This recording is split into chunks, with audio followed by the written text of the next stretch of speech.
सुप्रभात सभी को। मैं सपना यादव कक्षा 7 की संस्कृत अध्यापिका। बच्चों, अब तक हमने पाठ 7 और पाठ 8 का अध्ययन किया। आज हम पाठ 9 का अध्ययन करेंगे। उससे पहले आप बताइए कि कर्ता कारक में हमने कौन सी विभक्ति का प्रयोग किया था। जी हाँ, प्रथमा विभक्ति का। और बच्चों, कर्म कारक में हमने कौन सी विभक्ति का प्रयोग किया था। जी, द्वितीया विभक्ति का। आज हम करण कारक तृतीय विभक्ति के बारे में पढ़ेंगे। तो चलिए चलते हैं अपनी विषय वस्तु पर। पाठ 9 करण कारकः तृतीया विभक्ति। किसने किया, किसके द्वारा किया, करण कारक ने आकर बता दिया। हम यहाँ पर करण कारक का अध्ययन कर रहे हैं।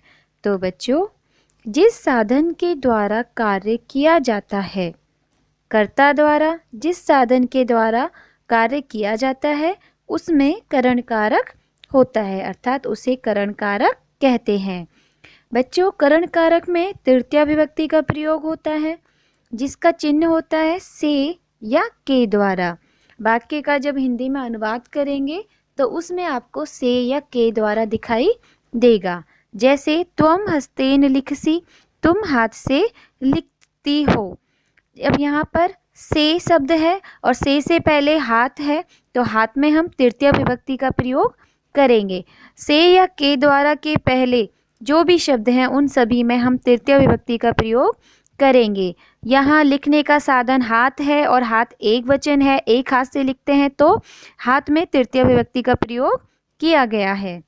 अब देखते हैं तृतीय विभक्ति के शब्द रूप, पुल्लिंग, स्त्रीलिंग और नपुंसकलिंग में और तीनों वचनों में। पुल्लिंग में देवेन, देवाभ्याम, देवई। राम को देखें तो रामेन, रामाभ्याम, रामई। सभी पुल्लिंग शब्द इसी के अनुसार बनेंगे। स्त्रीलिंग में देखें तो लतया, लताभ्याम, लताभि। सभी स्त्रीलिंग शब्द लता के अनुसार बनेंगे।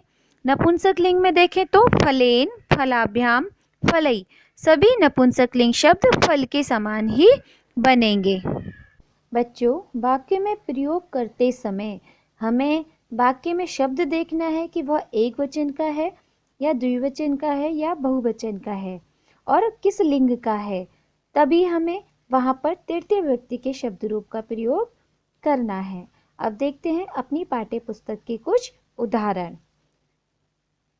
छात्र कलमेन लिखती, छात्र कलम से लिखता है। बालिका हस्तेन खादती, बालिका हाथ से खाती है। यहाँ पर कलमेन और हस्तेन दोनों ही तृतीय विभक्ति के शब्द रूप हैं और दोनों ही एक वचन के हैं। बालकाः कन्दुकेन क्रीडन्ति, बालक गेंद से खेलते हैं। जनक वायुयानेन गच्छति, पिता हवाई जहाज से जा रहे हैं। यूयं क्रीडनकै खेलत, तुम सब खिलौनों से खेल रहे हो। पर्यटका नौका भी तत्र गच्छन्ति, पर्यटक नाव से वहाँ जा रहे हैं। यहाँ पर कन्दुकेन, वायुयानेन, क्रीडनकै और नौका भी सभी तृतीय विभक्ति के शब्द रूप हैं। आगे देखते हैं। गजाः पादै चलन्ति, हाथी पैरों से चलते हैं। नरा पादभ्याम चलन्ति, लोग पैरों से चलते हैं। सर्व कर्णाभ्याम शृण्वन्ति, सभी कानों से सुनते हैं। वयम नेत्राभ्याम पश्यामः, सभी हम सब नेत्रों से देखते हैं। यहाँ पर बच्चों एक वचन, द्विवचन और बहुवचन शब्दों का प्रयोग हुआ है। ते पुष्पै स्वागतम कुरुतः, वे सब फूलों से स्वागत करते हैं। मालाकार है वाटिकाभ्याम फलनी आनयति, माली बगीचे से फल लेकर आ रहा है। पिता दूरभाष यंत्रेण वार्तालाप करोति, पिता दूरभाष पर टेलीफोन पर बातचीत कर रहे हैं। जना विमानेन दूरम गच्छन्ति, लोग हवाई जहाज से दूर जा रहे हैं। पिता पुत्रेण सह उद्यानम गच्छति, पिता पुत्र के साथ बगीचे में जा रहे हैं। किशोर संगणक यंत्रेण, कंप्यूटर पर अपी माने भी वार्तालाप कुर्वन्ति, वार्तालाप कर रहे हैं। जना विद्या नम्रा भवन्ति, लोग विद्या से नम्र होते हैं। यहाँ पर करण कारक तृतीय विभक्ति से या के द्वारा चिन्ह से पहले जो शब्द हैं उन सभी में तृतीय विभक्ति का प्रयोग यहाँ पर किया गया है। अब देखते हैं अपना कक्षा कार्य शब्द शक्ति। कंदुकेन गेंद से, वायुयानेन हवाई जहाज से, क्रीडनकै खिलौनों से, पुष्पै फूलों से, पादाभ्याम दो पैरों से, कर्णाभ्याम दो कानों से, शृण्वन्ति वे सब सुनते हैं, दूरभाष यंत्रेण टेलीफोन से, विमानेन हवाई जहाज से, संगणक यंत्रेण कंप्यूटर से, उद्यानम बगीचा, वार्तालापम बातचीत। बच्चों यह हमारी शब्द शक्ति है और हमारा कक्षा कार्य भी है। आगे देखते हैं अभ्यास कार्य में संप्रति लेखनम के प्रश्न 1 और 2। प्रश्न नंबर 1, एक पद में उत्तर दीजिए। यहाँ पर कुछ प्रश्न हैं जिनके आपको एक पद में उत्तर देने हैं। छात्र केन लिखती, छात्र किसके द्वारा लिखता है? कलमेन, तो किससे लिखता है? कलम से। जना केन दूरम गच्छन्ति, लोग किसके द्वारा दूर जाते हैं? अर्थात विमानेन, विमान से, हवाई जहाज से। वयम काभ्याम पश्यामे, हम सब किसके द्वारा पश्यामे देखते हैं? नेत्रों से, अर्थात दो नेत्र होते हैं तो द्विवचन का शब्द आएगा नेत्राभ्याम। बालिका केन खादन्ति, बालिका किसके द्वारा खाती है? हस्तेन, हाथों से, अर्थात हम एक हाथ से खाते हैं तो एक वचन का लगेगा हस्तेन। इसी तरह से अब देखते हैं प्रश्न नंबर 2, रिक्त स्थान भरिए। यहाँ पर कुछ वाक्य हैं, उनके हमें रिक्त स्थान भरने हैं। पहला है वयम वदामहे, हम सब बोलते हैं। किससे बोलते हैं हम सभी? मुखेन, एक मुख होता है तो एक वचन का लगेगा मुखेन। बालकः क्रीडन्ति, सभी बालक क्रीडन्ति खेलते हैं। किससे? गेंद से, एक गेंद से खेलते हैं तो एक वचन का कन्दुकेन। नरः चलन्ति, लोग चलते हैं।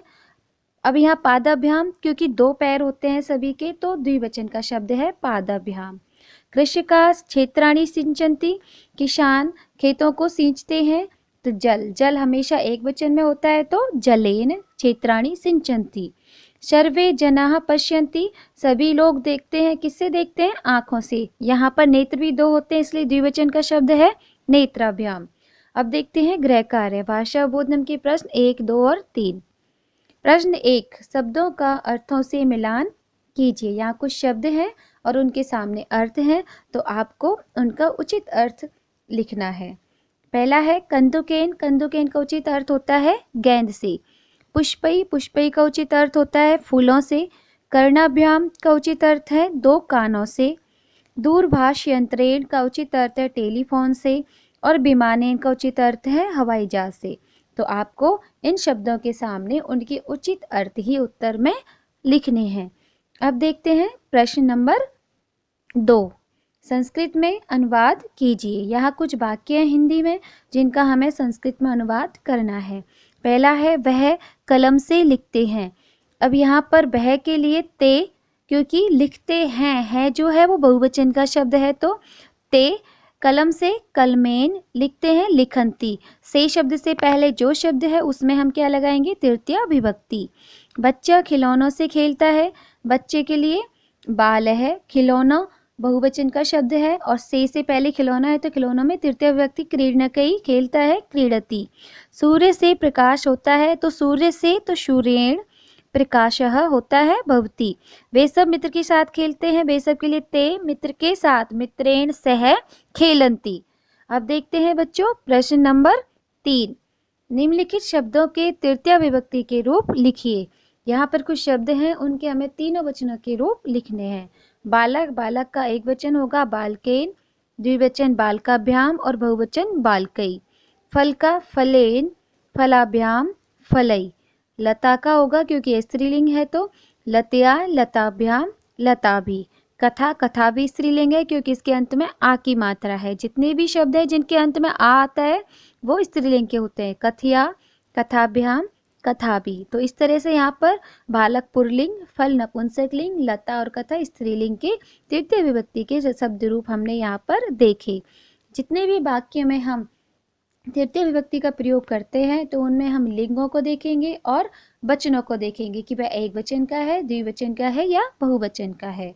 तब हम उनका विभक्ति का प्रयोग वहाँ पर करेंगे। तो बच्चों उम्मीद करती हूँ कि आपको यह पाठ समझ में आया होगा। आपको यह कक्षा कार्य और गृह कार्य अपनी उत्तर पुस्तिका में सफाई के साथ करना है। मिलते हैं अगली कक्षा में। धन्यवाद।